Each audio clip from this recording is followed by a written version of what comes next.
Donc on a là un foin dont la première caractéristique est d'être extrêmement riche en feuilles.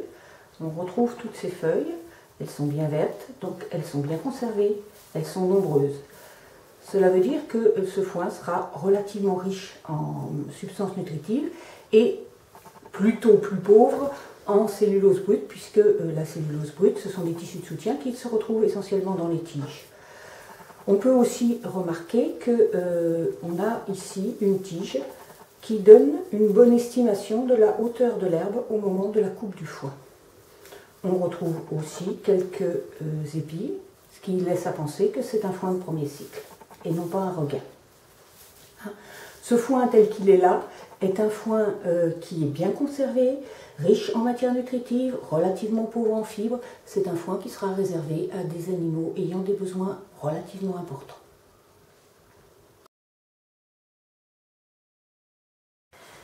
Ici, vous avez un foin qui est extrêmement intéressant parce que la couleur générale est extrêmement flatteuse, il est vert, c'est donc un foin très bien conservé, c'est un foin qui a été bien fané par beau temps.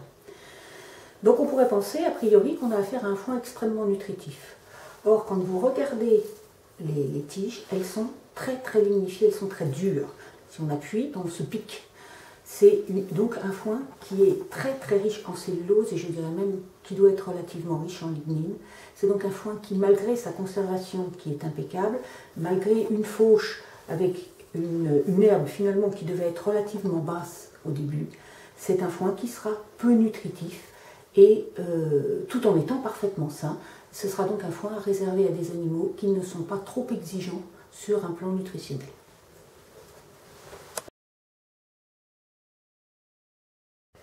Ce foin-là, la première caractéristique qu'il a, c'est que c'est un foin jaune.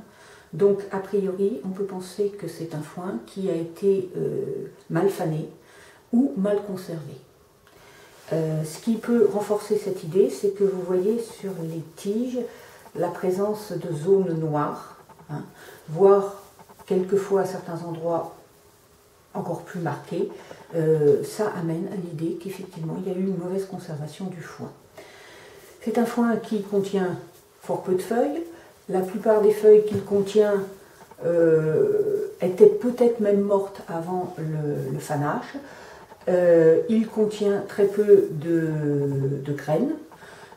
Par contre, on peut remarquer qu'au niveau des tiges, on a quand même des tiges qui sont assez souples. Donc, on ne va pas monter trop fort au niveau teneur en fibres. Et c'est ce qui va un peu sauver ce foin, qui cependant ne peut pas apporter grand-chose en dehors d'une fonction chewing-gum et à condition de ne pas avoir plus de problèmes de conservation que ceux que vous avez là.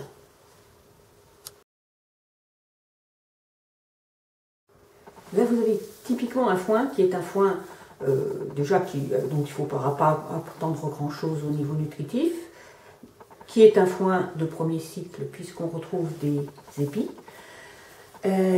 qui est un foin qui a priori a pas été très bien fané, mais surtout qui est un foin qui soit vient d'un champ qui n'a pas été correctement géré, soit plus souvent ce sont des foins qu'on a obtenus sur le bord du champ, c'est-à-dire tout près de la haie.